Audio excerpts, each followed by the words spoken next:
નમસ્તે વિદ્યાર્થી મિત્રો, બ્રધર્સ એકેડમીમાં ફરીવાર તમારું સ્વાગત છે. આપણે આવતીકાલે પાર્ટ 1 જોયો હતો અને આજે આપણે પાર્ટ 2 જોવા જઈ રહ્યા છીએ, જેમાં આપણે જે અધૂરો ટોપિક રહ્યો છે ચેપ્ટરના એને આપણે પૂરા કરીશું. તો તમે જોડાઈ લેજો આ વિડીયોમાં. પ્રેઝન્ટ બાય બ્રધર્સ એકેડમી દ્વારા છે આ કોર્સ, અને તમને આ કોર્સ વિશે તો માહિતી મળી જશે. બોર્ડની પરીક્ષામાં તમારે પાસ થઈ કઈ રીતે થવું, ટોપર કઈ રીતે બનવું વગેરે માહિતી આમાં આપવામાં આવશે અને સંપૂર્ણ કોર્સ ફ્રીમાં આપવામાં આવશે. તો આજે આપણે જિયોગ્રાફીનું ચેપ્ટર 1 પાર્ટ નંબર 2 સમજીશું. એનો પાર્ટ 2 છે મિત્રો. કાલ તમે પાર્ટ 1 નો જોઈએ તો જોઈ શકો છો. એની અંદર આપણે ઘણી બધી વાત કરી હતી, અભિગમોની, ભૂગોળવેત્તાઓની, પ્રાકૃતિક પર્યાવરણ, સાંસ્કૃતિક પર્યાવરણ, માનવ ભૂગોળનો વિષય વસ્તુ, ટૂંકમાં બેઝિક આપણો કાલે ક્લિયર થઈ ગયો હતો. આજે આપણે પાર્ટ 2માં અમુક એવા ટોપિક છે જે પૂછાઈ શકે એની ચર્ચા કરશું. તો જોડાયેલા રહેજો. તો આપણે પહેલાં તો શરૂ કરશું માનવ ભૂગોળના પરસ્પર સંકળાયેલા 3 કાર્યો. પહેલા તો વિભાગ એ માટે આઈએમપી પ્રશ્ન કહી શકાય કે માનવ ભૂગોળના પરસ્પર સંકળાયેલા કેટલા કાર્યો છે, અને બીમાં પૂછાય છે કે ક્યાં ક્યાં. તો માનવ નિર્મિત ઘટનાઓનું સ્થિતિ સંબંધી વિશ્લેષણ, પારિસ્થિતિક વિશ્લેષણ અને પ્રાદેશિક સમન્વય.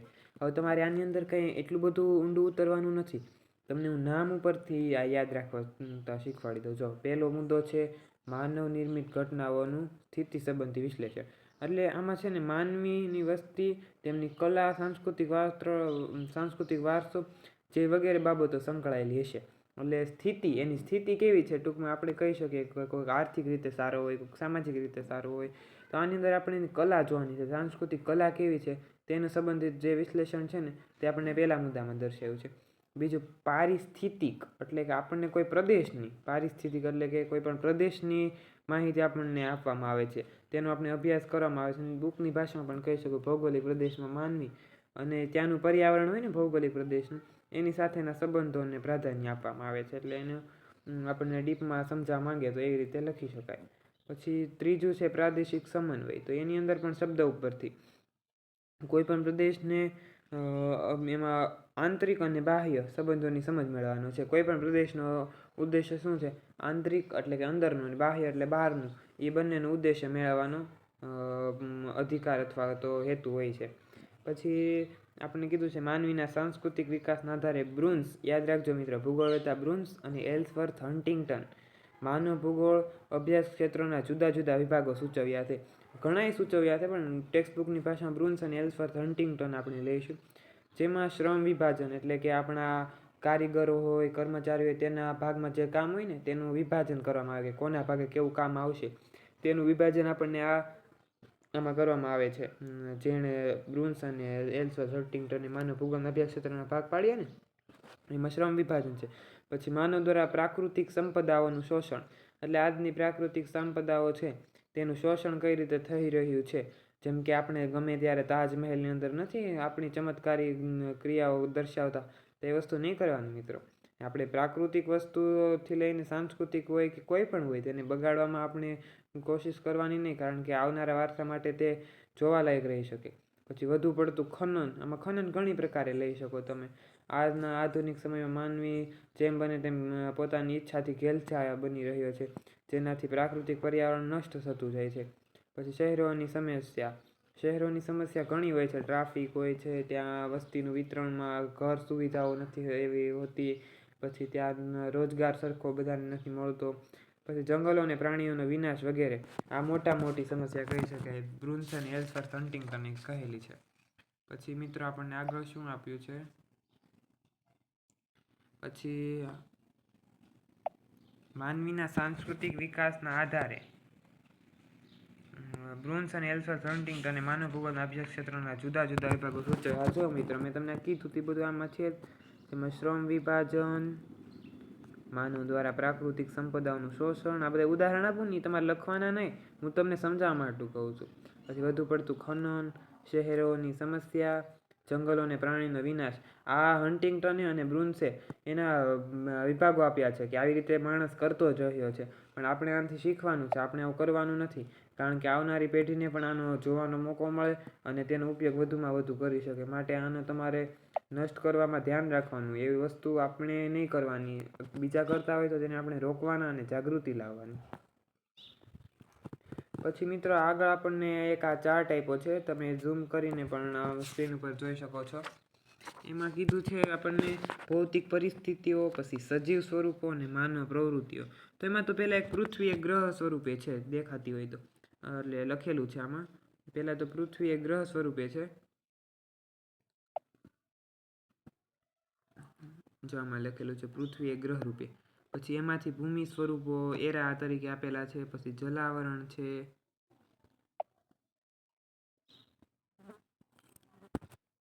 પછી આગળ છે ખડકો, ખનિજો અને જમીનો અને આબોહવા. પછી આ બધું શેમાં છે? સજીવ, વનસ્પતિઓ, માનવો અને જીવજંતુ. ટૂંકમાં આ તમને આખું માનવ ભૂગોળનું વિષય વસ્તુ આપ્યું છે. આ તમે જો કે આકૃતિ આવી દોરાય પણ નહીં, કેમ કે આવી પૂછતા પણ નથી. પછી જાય પ્રાથમિક જરૂરિયાતોમાં આપણે મેન શું હતું? રોટી, કપડાં, મકાન. ભોજન, વસ્ત્ર, નિવાસ ને સાધનો પણ એક ઉમેર્યું છે. પછી મૌલિક વ્યવસાય પાસે પરિવહનના સાધનો, શિકાર, મત્સ્ય, પશુપાલન, કૃષિ, લાકડા કાપવા, ખનન કરવું. એ બધી કેવા છે? આપણા પ્રાદેશિક ઉદ્યોગો છે અને વ્યવસાયો છે. પછી સેવાઓ આપણે ઘણી પ્રકારે આપી શકીએ પોતાની બુદ્ધિ અને શક્તિ પ્રમાણે. એમાં છે નિર્માણ કાર્યો, વ્યાપાર, સ્વાસ્થ્ય, સાંસ્કૃતિક કાર્યક્રમો, મનોરંજન. ઉચ્ચ સ્તરીય સેવામાં શું છે? પ્રશાસન, શિક્ષણ, વિજ્ઞાન, ધર્મ અને કલા સાહિત્ય. એણે આ ટેક્સ્ટ બુક એ ઉચ્ચ સાહિત્યમાં લીધું છે, એ ધ્યાનમાં લેજો. પછી આગળ તમને હજી એક આકૃતિ આપી છે. એમાં માનવ ભૂગોળના અભ્યાસના ક્ષેત્રો આપેલા છે. તમને સ્ક્રીન થોડીક બ્લર દેખાતી છે, તમે તમારી ટેક્સ્ટ બુકમાં જોઈ શકો છો. એમાં પહેલું છે માનવ ઉત્પત્તિ અને પ્રજાતિઓ. માનવની ઉત્પત્તિ આજથી ઘણા વર્ષો પહેલાં થઈ ગઈ હતી, આદિમાનવના કાળથી. આદિમાનવ પહેલાં આપણે પૂર્વજો હતા ને, ત્યારથી જ આપણી ઉત્પત્તિ થઈ છે. પછી બીજા નંબરનો ક્રમ છે માનવની વસ્તી વૃદ્ધિ, વસ્તી ગીચતા અને વસ્તીની ગણતરી. જેમ જેમ માનવી આગળ વધતો ગયો તેમ તેમ એના વસ્તી ગણતરીમાં પણ રસ જાગ્યો, એટલે તે વસ્તી ગણતરી પણ કરતો ગયો. પછી માનવીની પ્રાથમિક જરૂરિયાતો ઉદ્ભવી, રોટી, કપડાં, મકાન. પછી માનવ ખોરાક લેતો, કપડાં પહેરતો અને મકાન રહેઠાણ તરીકે ઉપયોગ કરતો. મુખ્યત્વે ગુફાઓનો ઉપયોગ કરતો. આપણે મધ્યપ્રદેશમાં ભીમબેટકાની ગુફામાં પણ અવશેષો મળ્યા છે. પછી ચોથું સ્ટેપ હતું પ્રાકૃતિક પર્યાવરણ સાથે સમાયોજન. આ જો આપણે ભૂગોળને મળતું આવે છે કે પ્રાકૃતિક પર્યાવરણ સાથે તે કેવો સંબંધ ધરાવતા, તેનો આપણને ચોથા નંબરનો મુદ્દો આપ્યો. પછી પાંચમું માનવ વસાહતો. માનવીની વસાહતો છે ને આજે, ત્યારે પણ હતી, ચક્રથી શોધ થઈ હતી. પછી છઠ્ઠું છે માનવીની આર્થિક પ્રવૃત્તિ. ધીમે ધીમે આપણે આગળ વધતા ગઈ અને આર્થિક પ્રવૃત્તિ શોધાતી ગઈ કે આપણે રોજગાર ધંધો કરવો જોશે, તો જ આપણે આર્થિક રીતે સદ્ધર બનશું અને આપણી પાયાની જરૂરિયાતો સંતોષી શકશું. સામાજિક અને સાંસ્કૃતિક સંગઠનો. ઘણી એવા બાબતો હોય છે જેમાં આપણને જાગૃતતા લાવવા માટે સામાજિક અને સાંસ્કૃતિક સંગઠનો પણ ગોઠવવા પડે છે. તો એવું 7મા મુદ્દામાં કીધું છે. પછી 8મા મુદ્દામાં કહ્યું છે સાહિત્ય, કલા, ધર્મ, સંગીત. એ પણ એક સાંસ્કૃતિક બાબતને ટચ કરે છે. પછી 9મો મુદ્દો છે શાસન વ્યવસ્થાઓ અને પ્રશાસન. એટલે આપણે ICS જેવી પરીક્ષાઓ છે, ઇન્ડિયન સિવિલ સર્વિસ, એનો આપણને 9મા મુદ્દામાં આપેલો છે ઉલ્લેખ. એમાં પોલિટિક્સ પણ આવી જશે. 10મું છે સંસાધન મૂલ્યાંકન સંરક્ષણ. પછી સંરક્ષણની બાબતોમાં વિચારવામાં આવે છે. આ છે માનવ ભૂગોળના અભ્યાસના ક્ષેત્રો. આનો આપણે વિડીયો અલગથી બનાવશું જો ટાઈમ મળશે તો, બધાનો અલગ અલગ રેપિડ ફાયરમાં કે કોને કઈ રીતે સમજવું. પણ અત્યારે તો તમારે છે ને આની અંદર જેટલા બધા મુદ્દા આપેલા છે ને, એ બધા મુદ્દા તમારે એક વખત સમજી લેવા, મારા વિડીયોમાં રિવાઇઝ કરીને અને તમારી રીતે લખીને એક વખત, એટલે તમને ભૂલાશે જ નહીં. પછી આગળ આપણને માનવ ભૂગોળના અભિગમો આપ્યા છે. માનવ ભૂગોળના અભ્યાસના અભિગમો આપ્યા છે. ટોટલ કેટલા છે? 5 અભિગમો છે. પહેલું છે ઐતિહાસિક અભિગમ, બીજું છે ક્ષેત્રીય વિશ્લેષણ અભિગમ, ત્રીજું છે પારિસ્થિતિક વિશ્લેષણ અભિગમ, ચોથું છે વર્તનલક્ષી અભિગમ અને 5મું છે માનવ કલ્યાણલક્ષી અભિગમ. તો બધાને આપણે જોઈએ. તો પહેલું ઐતિહાસિક અભિગમ. ઐતિહાસિક શબ્દ તો ઉપરથી તમને જો કશું લખતા ન આવડે અને વિભાગ ડીમાં આવો પ્રશ્ન આવી જાય તો તમારે ઇતિહાસને લગતું થોડું લખવાનું કે ઇતિહાસમાં શું આવે? આદિમાનવ વિશે આવે. તો માનવીના ઉદ્ભવથી માંડી વર્તમાન સુધી પ્રાકૃતિક પર્યાવરણ સાથે તેના સંબંધો પરિવર્તનશીલ રહ્યા. એટલે આમાં આદિમાનવનું આવી ગયું અને માનવ ભૂગોળનો વિષય વસ્તુ આવી ગયું. શું? જો માનવીનો ઉદ્ભવ થયો અને આજના માનવી પ્રાકૃતિક પર્યાવરણ એટલે માનવ ભૂગોળ છે એમાં, તો એ કઈ રીતે પરિવર્તનશીલ થઈ રહ્યા છે તેની વિશે આપે છે. પછી આ શબ્દ ઉમેરવાનો. 18મી સદીની ઔદ્યોગિક ક્રાંતિ પછી માનવીએ તકનીકી અને વિજ્ઞાન ક્ષેત્રે નોંધપાત્ર પ્રગતિ કરી. આ તમે ધોરણ 8માં સમજી જ ગયા છો ને. જ્યારે આપણે ઉદ્યોગોનો વિકાસ થયો ત્યારે આપણે ઘણી સારી વિજ્ઞાન ક્ષેત્રે નોંધપાત્ર પ્રગતિ હાસિલ કરેલી હતી. અને જેથી માનવની આપણે આજે વિકાસમાં અને જીવનશૈલીમાં ઘણા પરિવર્તનો આવ્યા છે અને ફેરફારો થયા છે. અને આજે માનવી ઘણા ખરા ક્ષેત્રમાં આગળ વધી રહ્યો છે. અને આનાથી માનવ અને પર્યાવરણ વચ્ચે કાંક તો ફેરફાર થતા હશે ને, તેની વિશે વાત કરી છે. બીજું છે ક્ષેત્રીય વિશ્લેષણ અભિગમ. એટલે કોઈ પણ ક્ષેત્ર કે પ્રદેશનો વસતો માનવી છે ને, તે પર્યાવરણમાં પ્રાધાન્યથી આ અભિગમ પ્રાપ્ત થાય છે. આ પ્રકારના અભિગમ દ્વારા માનવ જીવનની શૈલીઓમાં વિવિધતા પ્રાપ્ત થાય છે. એટલે આની અંદર વિવિધતા જોવા મળે ને, જે પણ ક્ષેત્રનું વાતાવરણ અલગ અલગ હોય, ગુજરાત અને અરુણાચલ પ્રદેશમાં ઘણો ફેર હોય, તેવા વિવિધતા પ્રાપ્ત થાય આ શૈલીમાં. ક્ષેત્રીય વિશ્લેષણ, તમને કંઈ ન આવડે ને તો હું એમ જ કહું છું, તમે શબ્દો પકડી લો. ક્ષેત્રીય વિશ્લેષણ એટલે ક્ષેત્ર છે ટૂંકમાં કોઈ પણ, તો એ ક્ષેત્રમાં અલગ અલગ વિવિધતા જોવા મળે છે. પછી લગભગ 20મી સદીના પ્રારંભ સુધી માનવ જીવનની શૈલી પ્રાકૃતિક પર્યાવરણને આધારિત હતી. એટલે આ સમયગાળો હતો ત્યાં સુધી આ માનવ જીવનની શૈલી પ્રાકૃતિક પર્યાવરણને આભારી હશે. પછી ત્રીજું છે પારિસ્થિતિકીય વિશ્લેષણ અભિગમ. હવે આમાં પરિસ્થિતિ અને પ્રદેશ બંને ધ્યાનમાં લેવાનું છે. જો કંઈ ન આવડે ને ચોપડીની ભાષા લખતા, તો વિભાગ ડીમાં આવી રીતે લખી શકો. તો અમારે ચોપડીમાં પણ કંઈક એવું લખ્યું છે. તમારે ચોપડીનું બધું કરવાનું નથી એમ પણ હું નથી કહેતો, પણ તમે જેમ બને એમ તમારા અમુક એવા શબ્દ અને તર્ક શક્તિથી લખશો ને તો તમને પૂરા માર્ક મળશે. પછી એમાં હાલો ત્રીજા મુદ્દામાં છે માનવી પોતાની પ્રવૃત્તિનું પ્રાકૃતિક પર્યાવરણમાં કેવી રીતે સમાયોજન કરે છે અને તકનીકી વિકાસ દ્વારા પ્રાકૃતિક પ્રતિકારનો સામનો કેવી રીતે કરે છે. એટલે ટૂંકમાં આમાં એમ કહે છે માનવી કોઈ પણ તકનીકી શોધ, તો એમાં પ્રકૃતિમાં કઈ રીતે પરિવર્તન આવે છે ને તેના પડકારો કઈ રીતે ઝેલે છે, તો તેની વિશે અભ્યાસ કરવામાં આવે છે. તેનું વિશ્લેષણ આ અભિગમ દ્વારા થાય છે. સિમ્પલ છે.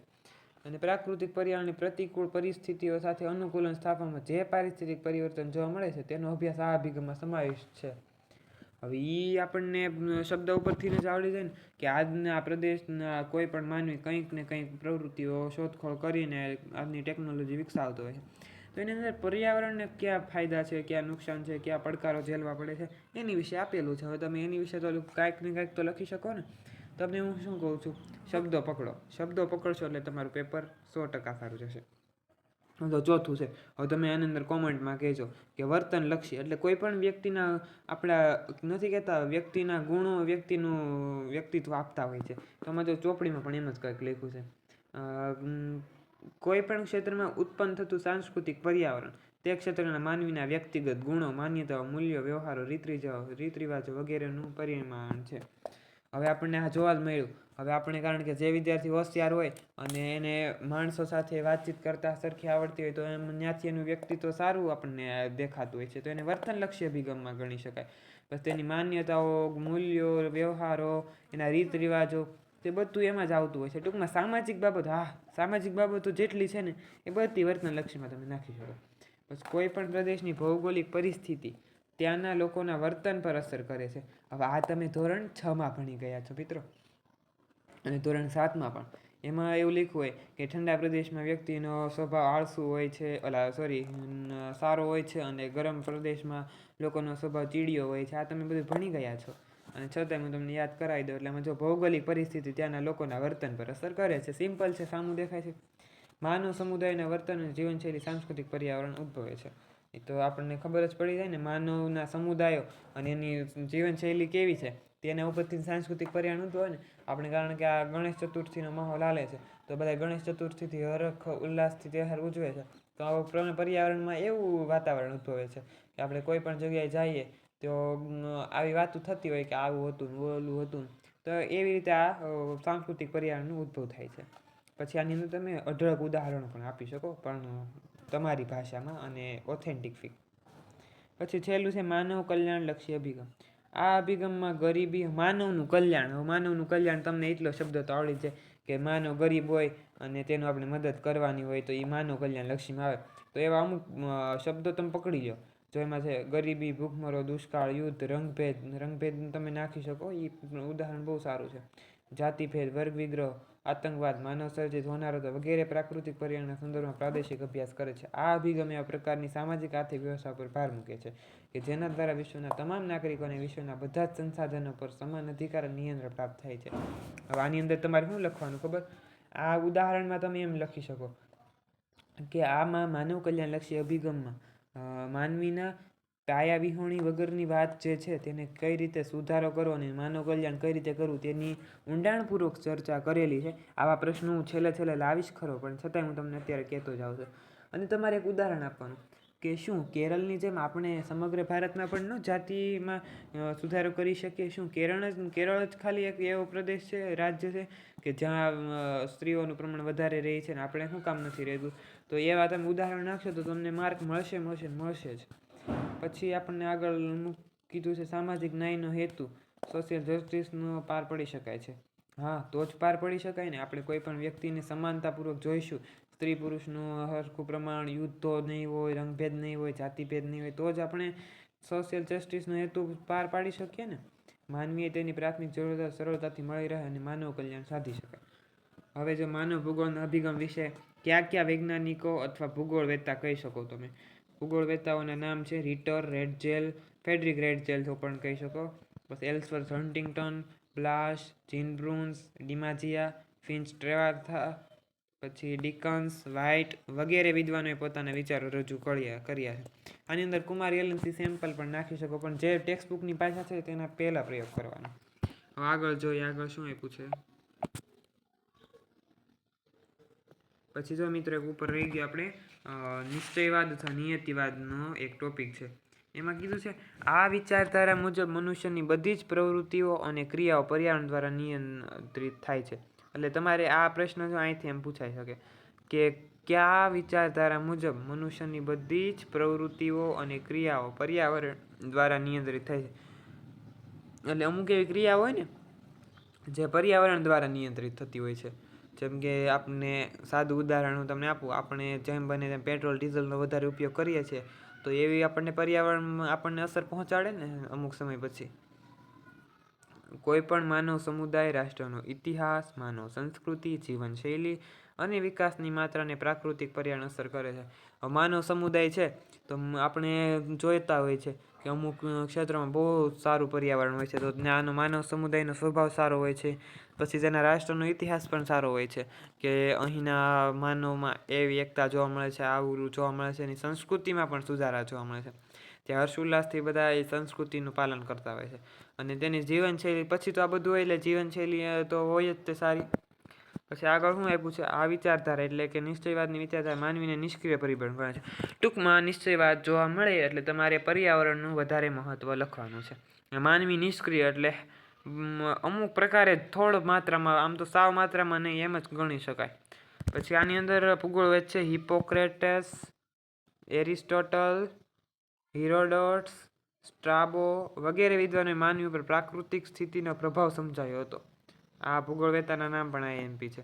ત્યાર પછી કાન્ટ, હમ્બોલ્ટ, રિટર, કુમાર એલન સેમ્પલ તથા એલ્સવર્થ હન્ટિંગ્ટન દ્વારા આ વિચારધારાને અનુમોદન પ્રાપ્ત થયું. હવે આ પ્રશ્ન એવી રીતે પણ પૂછાઈ શકે, નીચેનામાંથી કયા ભૂગોળવેત્તા દ્વારા આ વિચારધારાને અનુમોદન પ્રાપ્ત થયું ન હતું? તો એમાં આપી દે કાન્ટ આપી દે, કુમાર એલન સેમ્પલ આપી દે, જીન બ્રુન્સ આપી દે, એલ્સવર્થ હન્ટિંગ્ટન આપી દે. તો આમાં લખી નાખવાનું જીન બ્રુન્સ, તો તમારો પ્રશ્ન સાચો પડે. એટલે આવા પ્રશ્ન હોઈ શકે, હું એમ નથી કહેતો આવશે જ, પણ આજની બોર્ડની પેટર્ન જોતા આપણને એવું લાગે કે આવી શકે. પછી એમ છે 20મી સદીના પૂર્વાર્ધ સુધી આ વિચારધારા વિકસતી રહી. 20મી સદીના પૂર્વાર્ધ સુધી આ વિચારધારાનો સતત ને સતત વિકાસ થતો રહ્યો. એટલે આ વિચારધારા નષ્ટ નથી થઈ. 20મી સદીના પૂર્વાર્ધ સુધી તો આ સતત વિકસતી અને ફૂલી ફાલી. પછી કુમારી એલન સેમ્પલ તથા એલ્સવર્થ હન્ટિંગ્ટન આ વિચારધારાના પ્રખર સમર્થક હતા. પૂછાયેલો પ્રશ્ન મિત્રો નોટ કરી લેજો. પ્રશ્ન IMP કહી શકાય. તમને પૂછી શકે કે નિશ્ચયવાદ વિચારધારાના પ્રખર સમર્થક તરીકે કયા બે ભૂગોળવેત્તાના નામ છે? તો કુમાર એલન સેમ્પલ અને એલ્સવર્થ હન્ટિંગ્ટન. સમજાઈ ગયું? ઓકે, હાલો. પછી આપણે જો નીચે સંભવવાદનો પણ એક ટોપિક છે, તેમાં શું છે?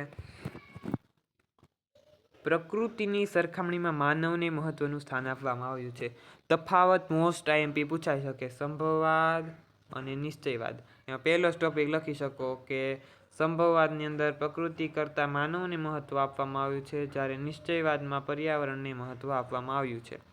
પછી આગળ છે માનવીને સક્રિય સ્વરૂપે જોવાય છે. પછી ઓલામ લખી શકો માનવીને નિષ્ક્રિય રૂપે જોવે છે. પછી તે વિચારધારાને સંભવવાદી વિચારધારા પણ કહી શકાય છે. આ માટે આને સંભવવાદી વિચારધારા પણ કહી શકાય છે. પછી આપ્યું છે સંભવવાદ શબ્દનો સર્વપ્રથમ ઉપયોગ મોસ્ટ આઈએમપી લુસિયન ફાવર નામના ભૂગોળવેત્તાએ કર્યો હતો. હવે તમને આ પ્રશ્ન વિભાગ એમાં તો પૂછી શકે, પણ વિભાગ બીમાં પણ એક વાક્યના ઉત્તરમાં પૂછી શકે. તેના મતાનુસાર માનવ સંભાવનાઓનો સ્વામી છે. એટલે ટૂંકમાં આની અંદર માનવીને એક સારો પાસું તરીકે ગણાવ્યું છે, અને નિશ્ચયવાદમાં નિષ્ક્રિય પાસું ગણાવ્યું છે. પછી પ્રકૃતિના તત્વોનો ઉપયોગ બાબતોને નિર્ણય માનવી જ કરે છે. પછી પ્રકૃતિના તત્વો એટલે એનો કઈ રીતે ઉપયોગ કરવો. આજનો માનવી તો બેફામ ઉપયોગ કરે જ છે, પણ તોય એના જોમાં ઉપયોગ કરવાનું માનવી દ્વારા કઈ રીતે કરે છે તેના નિર્ણયને માનવીને હકદાર કર્યો છે. પછી ભૂગોળવેત્તા Vidal de la Blache, Paul Vidal de la Blache, આપણે નામ આવી જ ગયું છે ને. તો આ વિચારધારાનો વ્યવસ્થિત પ્રચાર કર્યો. ઓલાની અંદર શું હતું, પહેલાં તો કુમારી એલન સી સેમ્પલ અને એલ્સવર્થ હન્ટિંગ્ટન પ્રકાર સમર્થક હતા, અને આની અંદર છે પોલ વિડાલ ડી લાબ્લાસ. પછી આગળ છે સંભવવાદી વિચારધારાની ઘણા વિદ્વાનોએ આલોચના કરી હતી. નિશ્ચયવાદી વિચારધારા અને સંભવવાદી વિચારધારાને સમન્વય કરતી નવનિયતિવાદ વિચારધારા.